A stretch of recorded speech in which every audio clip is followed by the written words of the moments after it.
आज 14 दिसंबर मंगलवार गीता जयंती का दिवस है।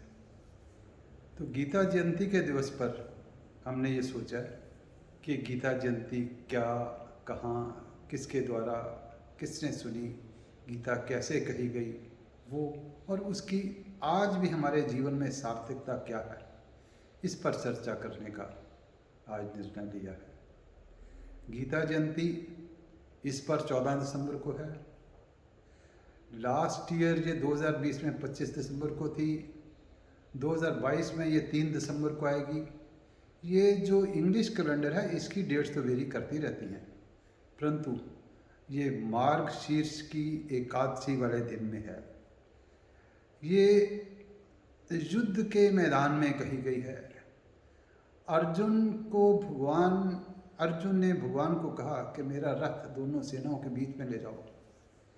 तो अर्थात इसका तात्पर्य ये है कि बिल्कुल संघर्ष के अंदर उस स्थिति में अर्जुन की स्थिति विषादमय हो गई थी, डिप्रेशन में हो गया था, निराशा आ गई थी उसको देख करके कि क्या मैंने अपने दादा को, क्या हमने अपने गुरु जी का संहार करना पड़ेगा। तो उस परिस्थिति में उसको डिल्यूजन था अर्थात मोह था, इल्यूजन था अर्थात भ्रम था, हालुसिनेशन था अर्थात काल्पनिक था कि कुल का नाश हो जाएगा, स्त्रियां दूषित हो जाएंगी। ये सारे विचार उसके मन में थे और युद्ध छोड़ने को उद्यत था। तो तब भगवान ने उसको गीता का ज्ञान दिया। ये गीता का ज्ञान भगवान ने उसको दिया।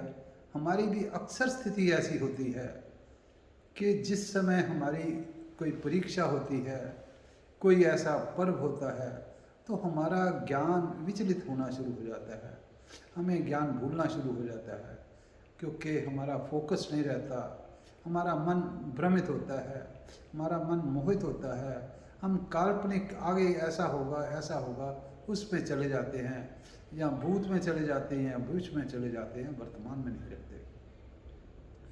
तो भगवान ने गीता के द्वारा अर्जुन को यही बताया है कि हमको वर्तमान में जो स्थिति है उसी स्थिति के अंदर रहकर उसी के अनुसार कार्य करना है, उसी में सफलता है। ये इसमें जो गीता का ज्ञान दिया हुआ है, भगवान को 17 चैप्टर में पहले अध्याय के बाद लगे 18वें अध्याय में अर्जुन का वो जो मोह था, जो भ्रम था, जो हालुसिनेशन था, वो सारा नष्ट हुआ।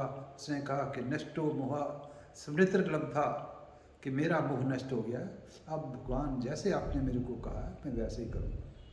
तो हमारे जीवन का भी उद्देश्य यही है कि हमें जो कार्य करना है, जिस कार्य के लिए हमें भगवान ने बनाया है, जिस कार्य के लिए हमको ये शरीर मिला है, जैसा हमारा स्वभाव है या जैसा देश काल परिस्थिति के हिसाब से हमारे को ड्यूटी अलॉट हुई है, हमने उसी को करना है, वही हमारी पूजा है।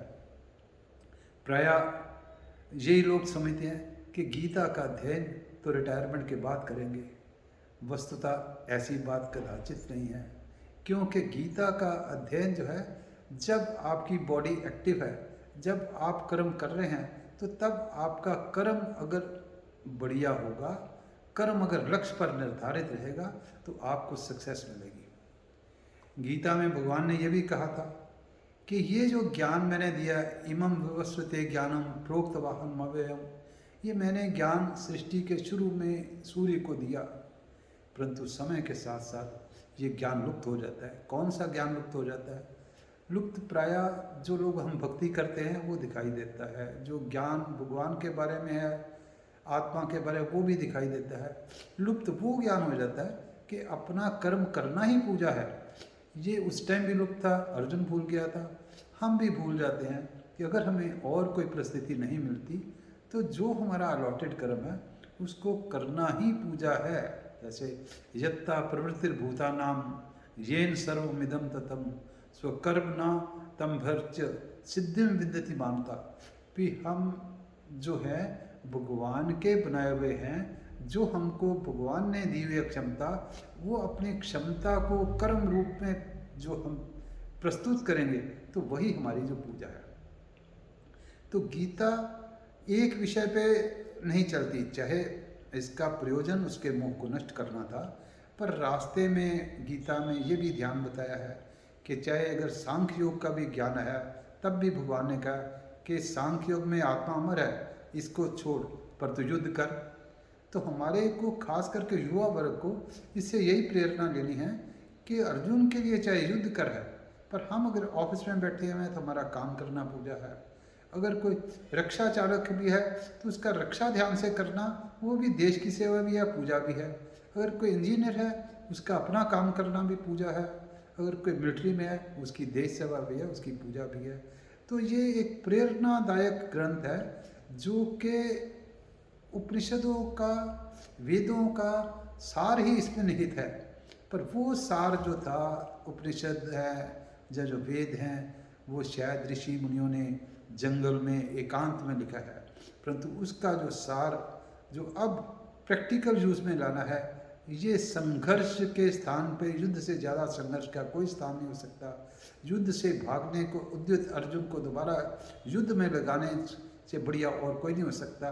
तो इसलिए ये हमें कहना कि ये गीता उनके लिए है जो रिटायर्ड लोग हैं, ये गलत है। ये रादर उनके लिए है जो एक्टिव हैं। वैसे तो गीता किसी स्टेज में भी पढ़ ली जाए नुकसानदायक नहीं है, फायदा ही है। भगवान ने ये भी कहा कि अंत समय में भी अगर कोई पढ़ लेता है, अंत समय में भी ज्ञान को हाजिर करता है, अंत समय में भी जिसका मन जिस तरफ लग जाता है तो उसकी भी गति होती है, उसको मैं वही रूप देता हूँ। परंतु हमको जो है उसकी नहीं, अंत समय में तभी कर पाएंगे जब हम सारा अपना जीवन प्रयत्न उसी तरीके से चलते रहेंगे। तो गीता का ज्ञान जो है एक युवा वर्ग के लिए ज़्यादा विशेषता है। हमें गीता जयंती वाले दिन ये गीता का अध्ययन करना या मन में ये धारण करना कि अध्ययन करेंगे, ये ज़्यादा आवश्यक है। ये गीता सिर्फ हमको कर्तव्य की प्रेरणा करना नहीं सिखाती, ये हमें डे टू डे लाइफ भी कैसे लीड करनी है वो भी सिखाती है। एक तो कर्म कैसे करना है, कर्म हमारा फोकस होना चाहिए। भगवान ने ये कहा कि सतत कार्य करते रहना चाहिए। भगवान ने कहा कि मेरे को कोई कार्य नहीं करना, मेरे को तीनों लोकों में कुछ भी नहीं लेना, तब भी मैं सदा कार्यरत रहता हूँ। इस युद्ध के मैदान में भी अर्जुन के रथ के घोड़ों की लगाम भगवान कृष्ण के हाथ में है। ये दर्शाता है कि भगवान कृष्ण भी सदा कार्यरत ही रहते हैं। एक और दृष्टांत आता है जहाँ पर युधिष्ठिर ने जब यज्ञ करा तो भगवान कृष्ण को और कोई ड्यूटी नहीं थी, तो उनको चप्पल स्टैंड पे ध्यान करने के लिए ड्यूटी रखी। तो ये गीता हमारे यूथ के लिए भी है कि जो ड्यूटी हमको वर्ण के, आश्रम के, देश के, काल के, परिस्थिति के, अपने स्वभाव के साथ आधारित हुई है, वही हमारी पूजा है। वो किसी तरह से भी घटिया नहीं है। जैसे हमने कहा कि इसको प्रोसेस में, इसमें लीडरशिप सारी क्वालिटीज़ हैं। इसमें कहा कि यद्याचर्चि श्रेष्ठा तत्त देवेत अर्जुना, जैसे श्रेष्ठ पुरुष आचरण करते हैं दूसरे लोग फॉलो करते हैं। अगर आज का युवा गीता के आधारित अपने कर्तव्य कर्म को करेगा तो उसमें लीडरशिप की क्वालिटीज़ भी आएंगी, लोग उनको जो फॉलो करेंगे। भगवान ने जैसे हमने कहा अपने उदाहरण दे के, फिर सिर्फ यही नहीं कहा, इसमें सिर्फ और भी छोटी छोटी बात का भी ज्ञान है जो कि हमें ध्यान में नहीं रहता। जैसे एक जगह चौथे अध्याय में आया कि यज्ञ करना, जो गीता का यज्ञ है, जो एक हवन डाल के, सामग्री डाल के यज्ञ करते हैं, वो भी यज्ञ है। पर जैसे हमने बताया कि अपना कार्य करना, अपना स्वधर्म करना, वो भी यज्ञ है।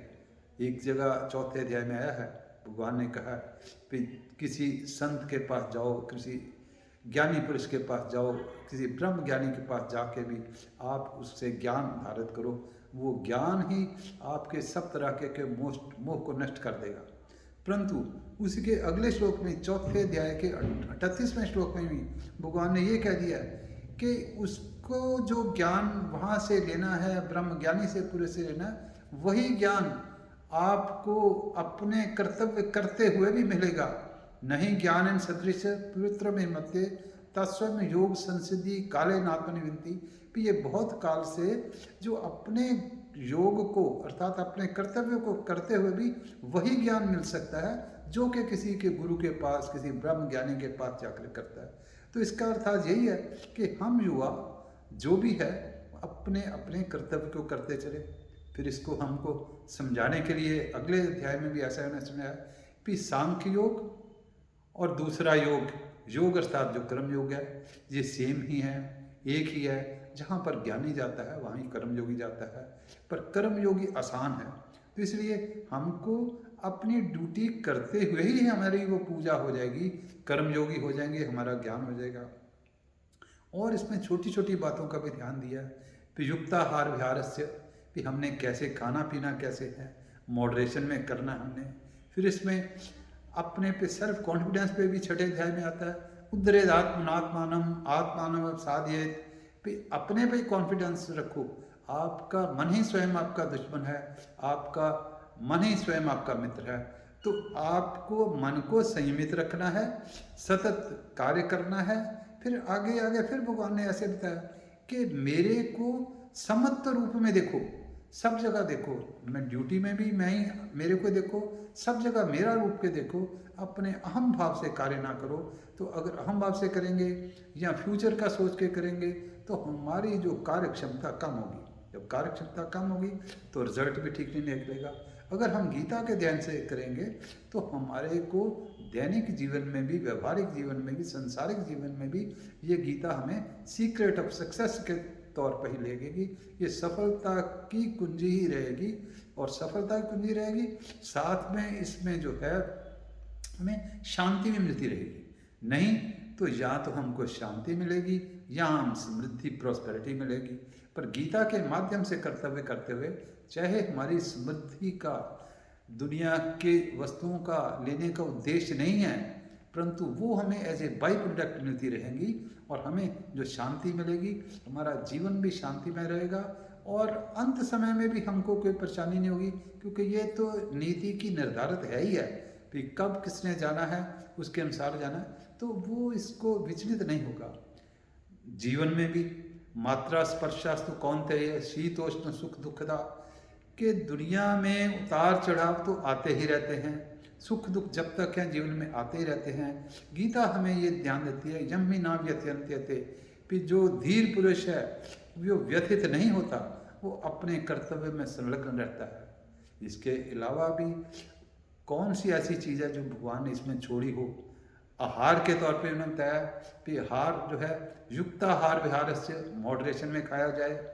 फिर भगवान ने यहाँ कहा कि बुद्धि जो आपकी है, बुद्धि भी सात्विक होनी चाहिए। आपको प्रवृत्तिम च निवृत्तिम च, तो ये कार्य में लगना है, ये कार्य में नहीं लगना।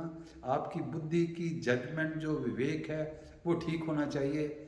और जो आपको बंधन में ले जाए वो बुद्धि तामसिक है, जो मोक्ष के लिए जाए वो सात्विक है। जब हम लोभ के कारण कार्य करेंगे तो बुद्धि हो सकता है हमको फ्रॉड की तरफ ले जाए, दूसरी तरफ ले जाए, वो बुद्धि हमारी तामसिक हो जाएगी। अगर हम सात्विक बुद्धि से काम करते हैं कि कर्तव्य अकर्तव्य में भेद करते हैं, कर्तव्य हमें मोक्ष की तरफ ले जाएंगे, अकर्तव्य हमें बंधन में डालेंगे, तो हमारा ज्ञान ठीक रहेगा।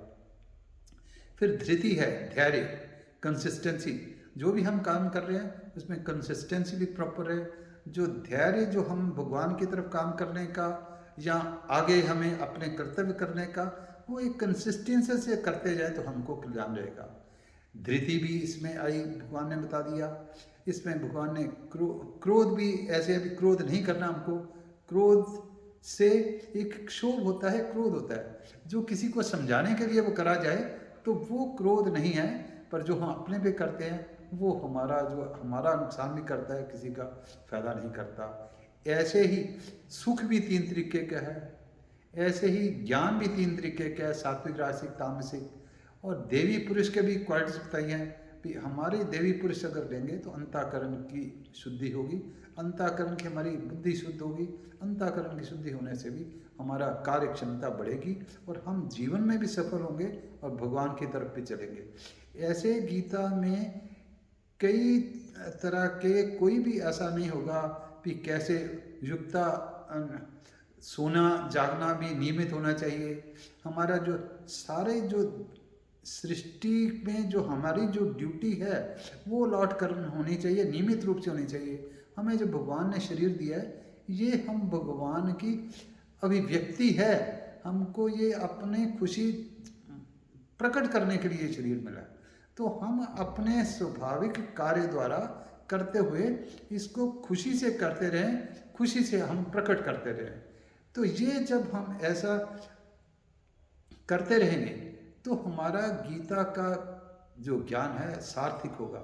हाँ, पर गीता कही थी भगवान ने अर्जुन को, संजय ने कही थी धृतराष्ट्र को, व्यास जी ने संजय को उपदेश दिया था। हमें ये देखना है कि गीता कैसे पढ़ी जाए। भगवान कृष्ण ने अर्जुन को कही, उसका नष्टो मोहा स्मृति लब्धा हो गया। जब व्यास जी द्वारा संजय ने भगवान कृष्ण की वाणी सुनी तो वो कहता है मैं अत्यंत खुश हूँ, मैं बहुत विस्मयित भी हूँ, भगवान का मैंने विश्व रूप देख लिया, इससे ज़्यादा मेरे अहोभाग्य क्या होंगे। परंतु जब धृतराष्ट्र का था तो धृतराष्ट्र ने सुनने के बाद भी वहीं का वहीं था और फर्दर डिप्रेशन में भी गया। तो हमें भी ये देखना है कि गीता पढ़नी है, सुननी है, किस परिप्रेक्ष्य में पढ़नी है। एक दृष्टांत के तौर पर ही कहता हूँ, एक स्वामी जी थे, एक उनके पास शिष्य आया कि मेरे को अपना शिष्य बना लीजिए। उन्होंने कहा चलो शिष्य बना लेते हैं, क्या? उन्होंने कहा फिर मेरे को प्रवचन भी दीजिए। उन्होंने कहा राम नाम का नाम लो, ये सबसे ऊंची बात है। कहा नहीं, ये तो साधारण आदमी नहीं लेता है, मेरे को ऊंची चीज़ बताइए, मैं तो बहुत अपना ब्रेन वाला हूँ। तो फिर उसने कहा कि चलो रामायण के बारे में करते हैं। रामायण भी सारी पता है, वो तो सारी कथा पता है। उन्होंने कहा अच्छा चलो गीता के बारे में करते हैं। हाँ, कहता है ये ठीक है, थोड़ा ठीक लगा मेरे को, अब गीता के बारे में बताया जाए। जब गीता के बारे में उन्होंने बताया तो तब जब उन्होंने शुरू करा, भाई गीता क्या है, उपनिषदों का सार है, वेदों का सार है, सर्वो उपनिषदों गावो दुग्धा गोपाल नंदना। ये गोपाल ने एक तरह का दुग्धा के रूप के उपनिषदों का अमृत रूप निकाला है, दुग्धा गोपाल नंदना। ये जो गीता का अमृत है जिसको सुनाते रहे, वो स्वामी जी भी उसको आधा घंटा घंटा सुनाते रहे। उसके बाद उससे पूछा कि क्या कोई समझ लगी? कहता हाँ जी बिल्कुल, जितना आपने समझाया उससे ज़्यादा ही समझ लगी है, ऐसी कोई बात नहीं। क्या फिर भी कोई शक हो? नहीं, कहता शक तो मेरे को कोई नहीं, पर एक बीच में जो दुग्धा गोपाल नंदन हमने दो गधे कौन थे? कभी दो गधे, कभी एक तुम और एक मैं, और कौन था? तो अगर हम धृतराष्ट्र की तरह सुनेंगे तो फिर हमको ये अंत में रहेगा कि दो गधे कौन थे। तो हमें जो है अर्जुन की तरह, संजय की तरह और गीता का चिंतन मनन करते हुए, और जो गीता जयंती आती है इसमें अगर हमने पहले छोड़ भी दिया हुआ है, बार बार ये प्रोत्साहित होकर के हमको जो गीता का ज्ञान जो करना चाहिए। तो गीता जयंती के उपलक्ष्य में हमारी यही प्रार्थना है कि युवा वर्ग ज़्यादा, और बाकी तो किसी स्टेज में भी गीता में कहा अपी चे सुधराचारो, कि चाहे पापी से पापी है, वो चाहे किसी भी एज का है, वो मेरे को प्राप्त हो जाएगा। परंतु आग्रह यही है कि युवा वर्ग इसको अपना जो करे। इसके साथ ही हम जो यही एक्सपेक्ट करते हैं कि कुछ ना कुछ लोग जो हैं अपना गीता का अध्ययन करना, कराना, पढ़ना, पढ़ाना करेंगे। इसके साथ ही हम गीता जयंती और गीता की इस विषय में सार्थकता का समाप्ति करते हैं। ओम सर्वे भवन्तु सुखिनः, सर्वे सन्तु निरामया, सर्वे भद्राणि पश्यन्तु, मा कश्चित् दुःखभाग् भवेत्।